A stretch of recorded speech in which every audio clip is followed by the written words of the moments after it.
Case number 2259974, count one, only count one. Police officer resisting and obstructing.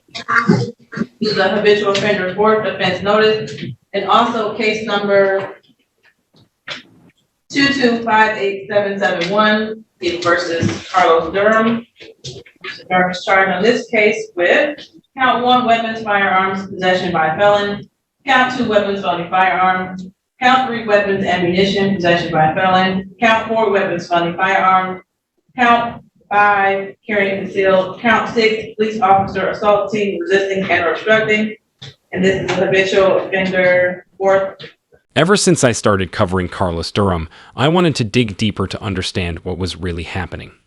As more information came out, it became clear that the situation was more complex than it first seemed. There were multiple ongoing matters in his case, which suggested a pattern of challenges he was facing. Overall, the situation painted a complicated picture that continues to evolve as new details emerge. Alexander Kirker on behalf of the people, P86282. Good morning, Your Honor. Delisha Taylor Coleman, P56278 on behalf of Mr. Durham on both matters for bond redetermination. And Mr. Durham, can you state your full name for the record, please? At the very least, it appears that the Wayne County facility has been effective in maintaining order. Over time, Carlos's behavior seemed to change noticeably. He now presents himself in a straightforward manner. The exaggerated claims and alternative identities he previously used no longer appear in his narrative. This shift suggests a growing sense of acceptance and responsibility. Overall, it reflects a move toward a more grounded and rational approach. Yes, Your Honor. As the court has before it, I believe Mr. Durham has a capias with this court, or maybe it was with Judge Elenise Bryant. At this point, we'd ask for any capiases to be recalled. That he is a resident of Detroit. He has significant family contacts. I'm looking up his investigation report. I'm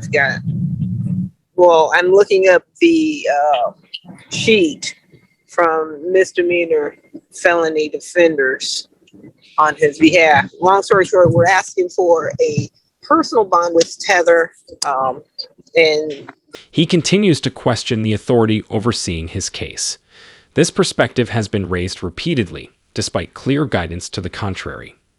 Observers noted a pattern of avoiding obligations and inconsistencies in his attendance. The situation highlighted unusual behavior during prior proceedings. Taken together, these observations influenced the overall assessment of his demeanor and reliability. I'm sorry, what did you ask him? I didn't hear the first part of your question. Address the the capias of December 14th of 2022. Yes, go right ahead. Mr. Durham, were you aware of that court date? Yes, and kind of no. They bombarded me with a bunch of court dates, and I kind of might have forgot it because there's so many I got to go to. Okay, they sent me about 40 different cards with court dates on them. You essentially made up your court date. I think so. I got court dates all the way to February, and he attempted to explain a missed appearance by citing confusion with multiple scheduled dates. The judge did not accept this reasoning and emphasized the importance of following the schedule. From the court's perspective, maintaining order and ensuring participation was essential. Records showed he still has several upcoming sessions scheduled in the same month. As a result, the situation is expected to remain closely followed. Yes, I reappeared. I appeared before. I was on Zoom. I was on a tether. I came to court. Okay. Your Honor, we believe that this was just a mistake, a one-time mistake. Mr. As the court can see in the register of action, Mr. Durham had appeared at previous court dates, but as he stated, because of the number of court dates, this one fell through the cracks, but he would reappear at all future court dates. These are non-assaultive crimes. We're asking for a personal bond, reinstate the bond with tether. Would the court consider any reduction at all? I don't know if Mr. Durham can post any amount of money. Was there a change in your bond before Judge Bryant, Mr. Durham? So the what? I didn't hear you. Was there a change in your bond before Judge Bryant? Yeah, it was a $10 bond. That's all it is. They said it's a $10 bond. I'm here to get this bond reduced so I can get out of jail. And you have employment? I work for myself. With a touch of humor, he joked about his representation and questioned whether anyone would take it seriously. He spoke as though promoting himself as a motivated and ambitious figure. The remarks leaned more toward playful mockery than serious discussion. Beneath the humor, there was an attempt to project confidence. He ended by correcting the pronunciation of his name, insisting it be said properly. Overall, the exchange came across as theatrical rather than substantive. I am going to wait until we get to the probable cause conference on the 25th with the DSU report to determine whether or not I'm inclined to reduce the charge. I need him to show the court for something because we're back at the probable cause conference. I want you to listen up very carefully. Your next court date is January 25th. That is a Wednesday at 8:30 a.m. Can you hear me? Yes, ma'am. Okay, so you'll be zooming in from the county jail, and you'll have an attorney present to discuss with you any matters before we go on the record, okay? So show up for that, or you have to show up for that. Then your attorney then can possibly discuss something once we have a DSU report, okay? Attorney Taylor Coleman, anything from defense? That's it. Thank you, Your Honor. All right. That concluded the first session, and attention then shifted to the second meeting held 2 days later. Observers noted an immediate contrast in tone and presentation. Carlos appeared noticeably different from before. His demeanor and style seemed more expressive. Each return highlighted visible changes, adding another layer to the ongoing narrative. Just sat down about 5 minutes ago. Can you state your name for the record, please? My name? Yes, your name. My name is Carlos Lorenzo, and I'm here to represent the person you got on that paper, which is an all capital name, all capital letters. That's a corporation, and I'm not claiming to be him, but I'm here to represent him. All capital name is all corporation. I'm not a corporation. I'm not dead. I'm not a fictitious entity. So I'm not claiming to be whoever name you have on that paper, which is probably in all capital letters. That's not my name. It's two names in this court that sound exactly alike, and only one of them is mine.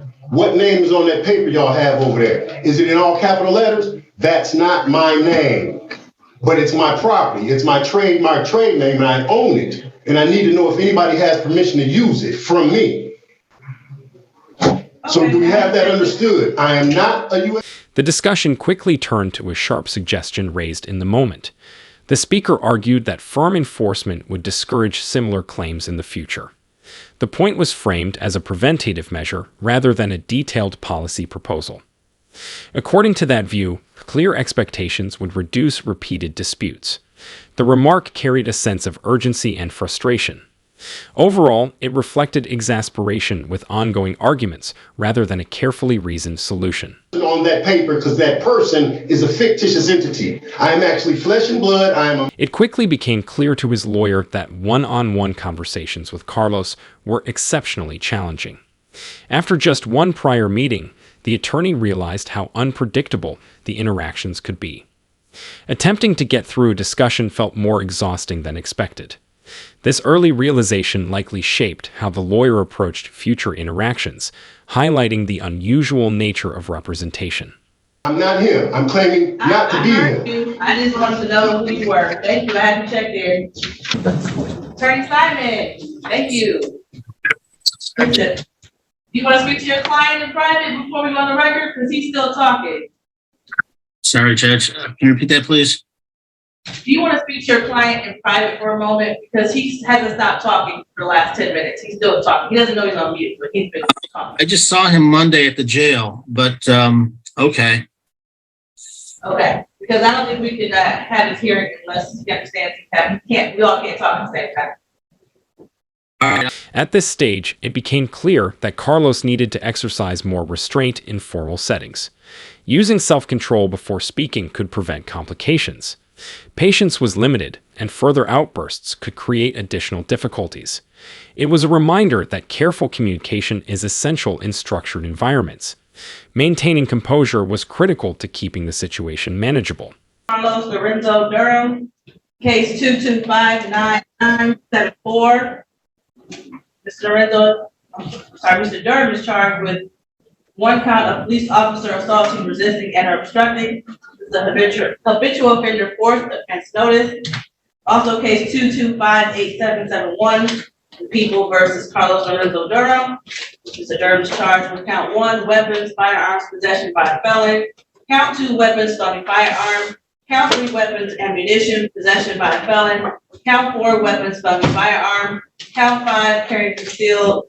Count 6, police officer assaulting, resisting, and obstructing. This is a habitual offender fourth offense notice. Today's the day set for a probable cause conference. Appearances. Alexander Kirker on behalf of the people, P8628.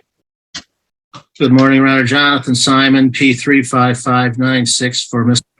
to both matters. And Mr. Durham, can you state your name, please? Objection. I'm not a mister. I just told you that it's two names that sound exactly alike and only one of them is mine. My name has never been spelled in all capital letters, so that is not my name. Whatever name you have on that paper is a corporation and it does not exist. That's not who I am. I'm not. What is your name? I'm here to represent him. What is your name? My name is Carlos. It was evident that Carlos's behavior was largely performative, aimed more at drawing attention than addressing the proceedings seriously. The observers, much like before, showed no tolerance for theatrics. Additional exchanges occurred between the attorney and those overseeing the sessions, highlighting ongoing tension. A hearing was scheduled to assess his overall capacity to participate effectively. The purpose was to ensure he could engage meaningfully in the process.